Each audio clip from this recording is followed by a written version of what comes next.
विजया वामन। गणित विधानसभेचं या आपल्या विशेष सिरीज अंतर्गत तुमचं स्वागत। 2009 ला विलास लांडे, 2014 ला अपक्ष महेश लांडगे आणि 2019 ला भाजपकडून महेश लांडगे आमदार झाले। आता 2024 ला भोसरी विधानसभेचं गणित कसं असणार हेच आपण आजच्या या सिरीज मध्ये समजून घेणार आहोत। भाजपचे महेश लांडगे विरुद्ध रवी लांडगे हा सामना भोसरी विधानसभा मतदारसंघामध्ये घडला तरच भोसरीची जागा महाविकास आघाडीच्या हाती लागेल। काल परवा निवडणुकीच्या तोंडावर तिकिटासाठी आलेले अजित गव्हाणे भोसरी विधानसभा मतदारसंघासाठी इच्छुक आहे अशी माहिती मिळते। मात्र अजित गव्हाणे आणि त्यांच्या सोबत ज्या नगरसेवकांनी प्रवेश केलेला आहे त्यांचा उद्देश शरद पवार गटामध्ये येण्याचा काय आहे तर उत्तर मिळतं फक्त तिकीट। उद्या पुन्हा त्यांना दुसऱ्या पक्षात जावं वाटलं तर ते जाऊ शकतात। त्यामुळेच फक्त तिकिटासाठी आलेले अजित गव्हाणे भोसरीमध्ये महेश लांडगेंना तगडी फाईट देऊ तरी कशी शकतात, त्यांच्या विरुद्ध ते चालतील तरी कसे, हाही प्रश्न निर्माण होतोच की। त्या पलीकडे जाऊन शिरूर लोकसभा मतदारसंघाचे खासदार अमोल कोल्हे यांनाही हा निर्णय पटलेला नाही। लोकसभा निवडणुकीत ज्यांनी आपल्याला अडचणीत आणण्याचा प्रयत्न केला, ज्यांनी आपल्या विरोधात काम केले, त्यांनाच आता पुन्हा पक्षामध्ये का घेतलं जावं? अशा अजित गव्हाणे किंवा त्यांच्या सोबत आलेल्या नगरसेवकांना काय म्हणून पुन्हा पक्षात संधी द्यायची असा प्रश्न अमोल कोल्हे यांना पडलाय आणि तसेच जनता दरबारानिमित्त त्यांची नाराजी सुद्धा त्यामुळे दिसून आली। या प्रवेशावरती नाराज असल्याचं देखील बोललं जातंय।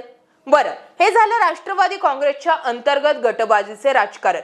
पण भोसरी विधानसभा मतदारसंघाबद्दल सेपरेट बोलायचं ठरलं तर येथील राजकीय समीकरणे अगोदर समजून घ्यावी लागतील। या ठिकाणी विलास लांडे हे सुद्धा आमदार राहिलेले आहेत, मात्र ते आता अजित पवार गटात आहेत की शरद पवार गटात आहे हा प्रश्न अजूनही जशास तसा आहेच।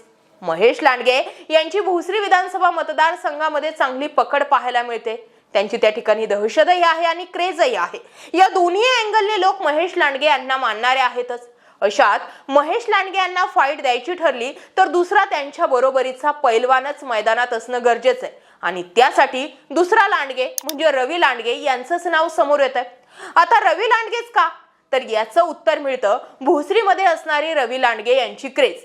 रवी लांडगे असे एकमेव नगरसेवक आहेत जे बिनविरोध निवडून येतात, वेळोप्रसंगी सत्तेलाही लाथ मारतात आणि अंकुशराव लांडगे यांच्या तालमीत रवी लांडगे हे तयार झालेले आहेत।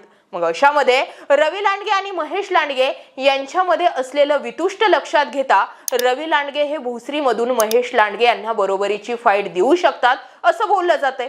एवढंच काय तर रवी लांडगे हे उद्धव ठाकरे यांच्या मशाल या चिन्हावर निवडणूक लढवतील आणि जिंकूनही येऊ शकतात असं भोसरीचं गणित सांगतं।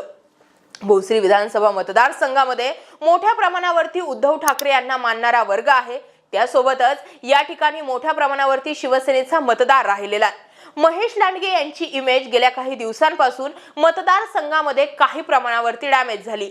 माणूस आणि आमदार कामाचा आहे पण कार्यकर्ते घोळ घालतात, त्याला कारण म्हणजे आपल्या मर्जीतील ठेकेदारांना रसद पुरवणे, MIDCच्या जागेंवरती ताबेमारी करणे, व्यापाऱ्यांना त्रास देणे, या गोष्टी महेश लांडगे यांच्या कार्यकर्त्यांकडून घडत असतात असा आरोप महेश लांडगे यांच्यावर केला जातो। मात्र बदल करण्यासाठी योग्य असा उमेदवार भोसरीकरांकडे नाही आणि त्यातल्या त्यात जर रवी लांडगे यांचं नाव समोर आलंच तर ते टिकू शकतील याही चर्चा होतात।